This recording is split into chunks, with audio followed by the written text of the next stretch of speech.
दोस्तों नमस्कार, मेरे YouTube चैनल पे आपका बहुत बहुत स्वागत है। दोस्तों आज हम रायपुर से लेकर के आपको ले चलेंगे अमरकंटक के तीर्थ स्थल पर। अपनी गाड़ी के मीटर को जीरो कर दिया और हम रायपुर से चल पड़े हैं अमरकंटक की ओर। अमरकंटक जो है रायपुर से लगभग हमें 240-42 किलोमीटर दूर पड़ेगा और हमने एक्सप्रेस हाईवे का रोड ले लिया और हम फाफाड़ी से होते हुए अब हम बिलासपुर रोड पकड़ करके अमरकंटक चलेंगे।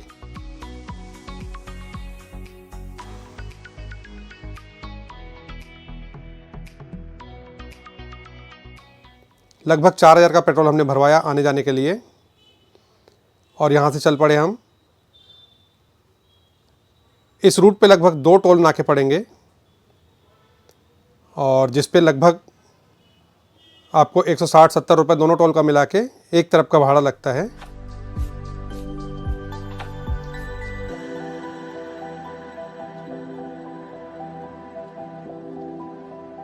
इसके बाद एक टोल और पड़ेगा हमको। और मैं आपको अमरकंटक के बारे में बता दूं, बहुत ही शानदार जगह है ये।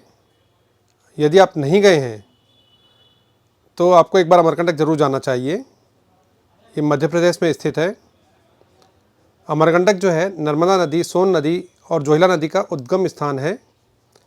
यह हिंदुओं का पवित्र स्थल है। मैकाल की पहाड़ियों में स्थित अमरकंटक मध्य प्रदेश के अनूपपुर जिले का लोकप्रिय हिंदू तीर्थ स्थल है।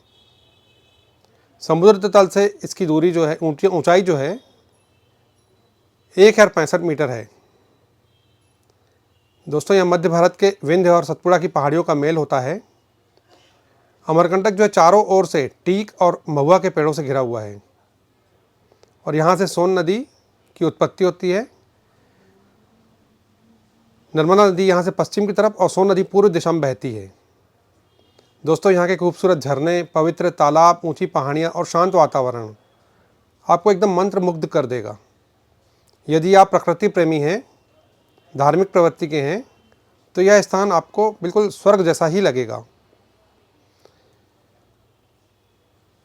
छोटे छोटे झरने आप देखिए, छोटे छोटे झरने जो हैं बीच बीच में बने हुए हैं यहाँ पर, जिन्हें कोई नाम नहीं दिया गया है। हमने कुछ देर यहाँ पे विराम लिया। हम लोग चल पड़े फिर अगले सफ़र की ओर। और कहा जाता है कि भगवान शिव की पुत्री नर्मदा जीवनदायिनी नदी के रूप में यहाँ से बहती है। माता नर्मदा को समर्पित यहाँ अनेक मंदिर बने हुए हैं, जिन्हें दुर्गा की प्रतिमूर्ति माना जाता है। अमरकंटक बहुत से आयुर्वेदिक पौधों के लिए भी प्रसिद्ध है, जिन्हें किंवदंतियों के अनुसार जीवनदायी गुणों से भरपूर माना जाता है।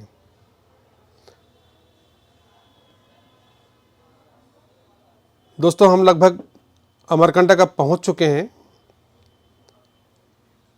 और ये हरे हरे पेड़ जो हैं आप देख रहे हैं यहाँ पे। और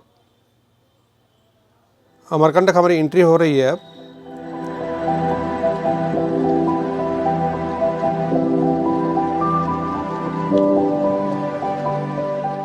यहाँ रुकने के लिए वैसे तो बहुत सारे होटल्स हैं,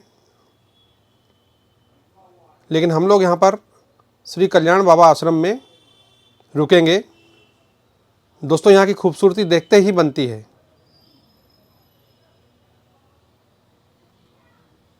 कल्याण बाबा आश्रम में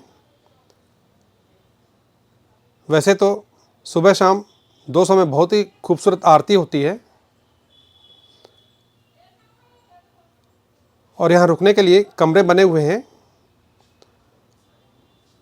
पर यहाँ जो बाबा जी के अनुयायी हैं उनको ही रुकने दिया जाता है। दोस्तों कल्याण आश्रम बहुत ही खूबसूरत बना हुआ है।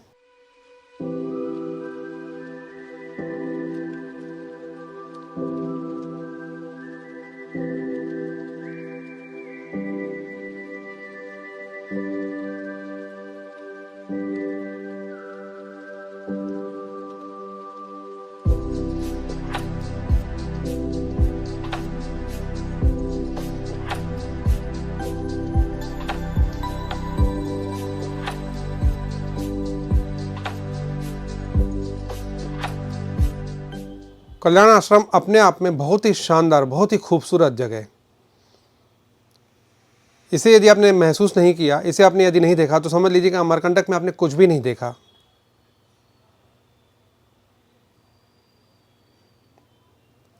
यहाँ पे हम लोगों ने साधुजनों के साथ बैठ के और भोजन किया, जिसे प्रसाद के रूप में ग्रहण किया जाता है। यहाँ 2 समय साधुओं को और आगंतुकों को भोजन दिया जाता है। दोस्तों, हम लोग सुबह सुबह दूसरे दिन हम चल पड़े सुबह 5 से 5:30 बजे के बीच, और यहाँ से हम लोग जाएंगे सूर्य का उद्गम देखने के लिए, जिसे नाम दिया गया है सोनमुड़ा।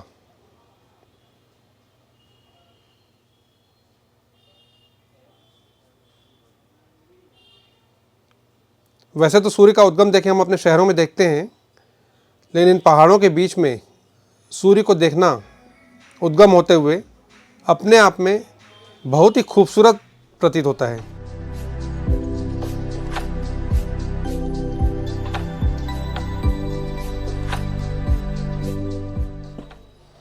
दोस्तों, हम अगले पड़ाव की तरफ चलते हैं, और यहाँ से अगले पड़ाव की तरफ हम लोग चलेंगे माई की बगिया। माँ की बगिया माता नर्मदा को समर्पित है। कहा जाता है कि इस हरी भरी बगिया से शिव की पुत्री नर्मदा पुष्पों को चुनती थी।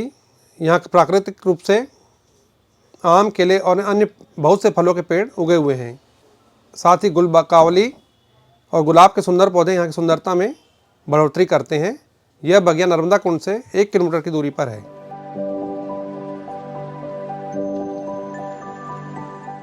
माई की बगिया से होते हुए अब हम जाएंगे कपिल धारा। नर्मदा नदी पर बनने वाला पहला प्रपात है, जो उद्गम स्थल के 8 किलोमीटर की दूरी पर स्थित है। लगभग 100 फीट की ऊंचाई से गिरने वाला कपिल धारा, यह झरना बहुत ही सुंदर और लोकप्रिय है। धर्म ग्रंथों में कहा गया है कि कपिल मुनि ने यहाँ वर्षों तक तपस्या की थी। घने जंगलों, पर्वतों और प्रकृति के सुंदर नज़ारे यहाँ से आप देख सकते हैं। माना जाता है कि कपिल मुनि ने सांख्य दर्शन की रचना इसी स्थान पर की थी। कपिल धारा के निकट ही कपिलेश्वर मंदिर भी बना हुआ है। कपिल धारा के आसपास बहुत सारी गुफाएं हैं, जहां साधु संत ध्यान मग्न मुद्रा में देखे भी जा सकते हैं। दोस्तों, ये कपिल धारा जो है अपने आप में देखिए मंत्र मुग्ध करने वाला पानी। इसकी खूबसूरती को आप देखते रह जाएंगे। पूरे इंडिया में गिनी चुनी जगहों में से यह एक झरना है।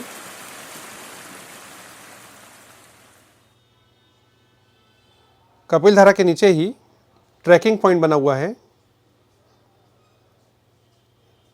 यहाँ से आप ट्रैकिंग करते हुए, कच्चा रास्ता बना है। बारिश के समय में थोड़ी सी फिसलन बनती है, पर आप धीरे धीरे जा सकते हैं। चूँकि हम लोग नवंबर महीने में गए हैं, तो वहाँ इतनी फिसलन, स्लिप ऐसा कुछ नहीं था। ये देखिए दोस्तों, पानी कितना खूबसूरत झरना ऊपर से जब गिर रहा है पानी नीचे।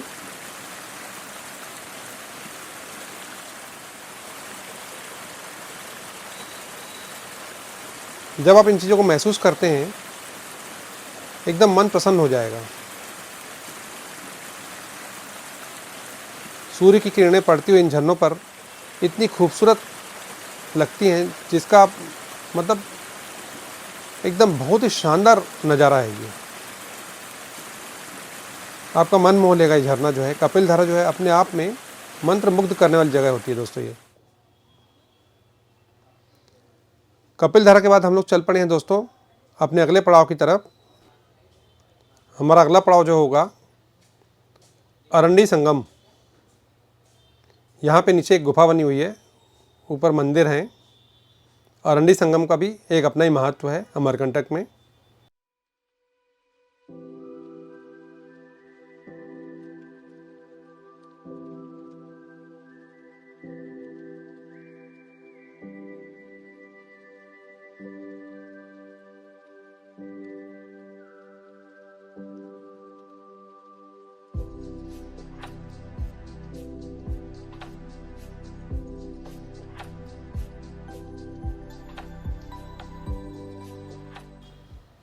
श्री ज्वालेश्वर महादेव मंदिर अमरकंटक से 8 किलोमीटर दूर होता है, जो शहडोल रोड पर स्थित है।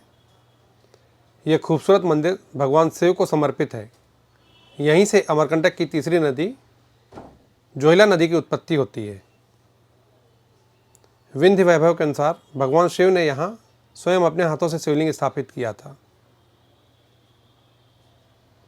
और मैकाल की पहाड़ियों में असंख्य शिवलिंग के रूप में बिखर गए थे। इसके बाद हम लोग चलेंगे अमलेश्वर मंदिर।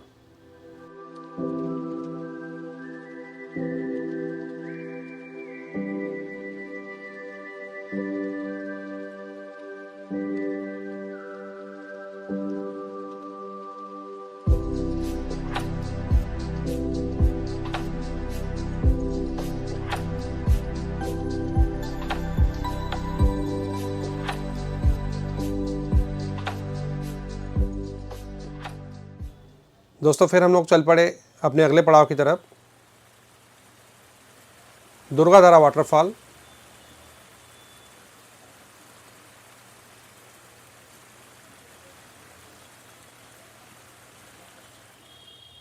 यह झरना गिरते हुए दूध के समान दिखाई देता है।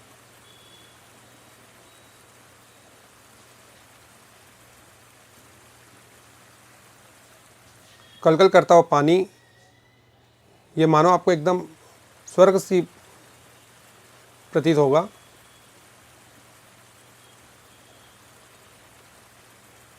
दोस्तों इसके बाद हम चल पड़ते हैं माई का मंडप।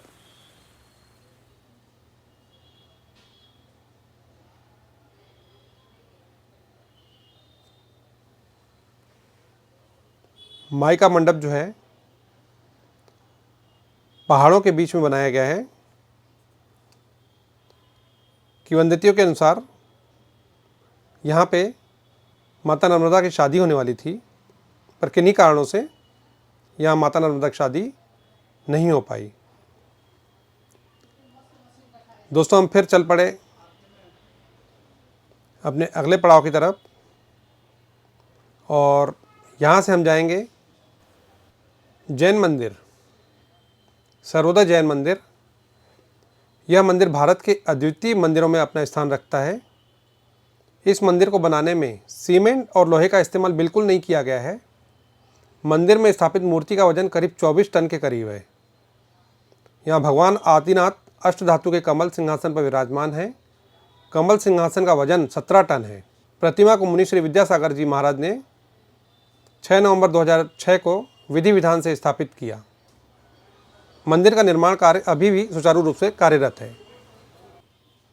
सर्वोदय जैन मंदिर की यात्रा करने के बाद हम चल पड़ते हैं अपने अगले पड़ाव की तरफ, जो देखने में बहुत ही खूबसूरत है। और हम लोग अब चलेंगे श्री यंत्र मंदिर।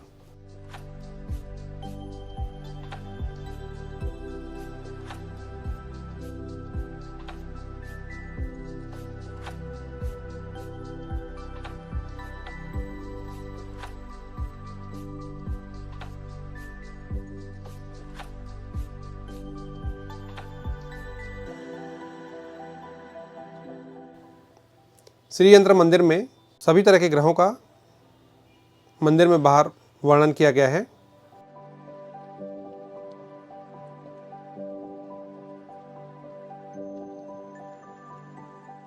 श्री यंत्र मंदिर के बाद हम चलेंगे नर्मदा मंदिर, जो कि अमरकंटक का सबसे मुख्य आकर्षण केंद्र है। आज हम यहाँ आरती में शामिल होंगे।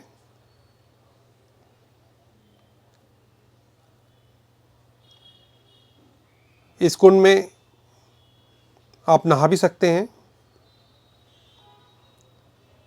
इस कुंड में नहाने के बाद सीधे बाजू में ही मंदिर है, माता नर्मदा का मंदिर है। यहाँ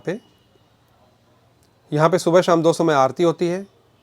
इस मंदिर की खूबसूरती अपने आप में देखते बनती है।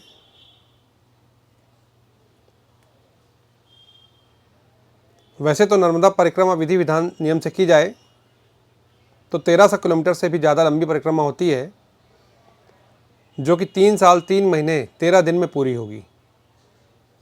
लेकिन आजकल के समय में वाहन उपलब्ध होने के कारण इसको जल्दी पूरा कर लिया जाता है। नर्मदा परिक्रमा में नर्मदा नदी को पार नहीं किया जाता है। परिक्रमा में सभी स्थानों पर दर्शनीय स्थल देखने को मिलते हैं और अमरकंटक अपने आप में बहुत ही खूबसूरत जगह है। तो आज हमने रायपुर से अमरकंटक की यात्रा पूरी की, आपको मंदिर के भी दर्शन कराए, पूरा अमरकंटक घुमाया। आपको यह जानकारी कैसी लगी कमेंट बॉक्स में ज़रूर बताइएगा। यदि आप इस चैनल पर नए हैं सब्सक्राइब और लाइक ज़रूर करिएगा। दोस्तों अब हम यहाँ आरती में शामिल होंगे, तब तक के लिए आपको नमस्कार।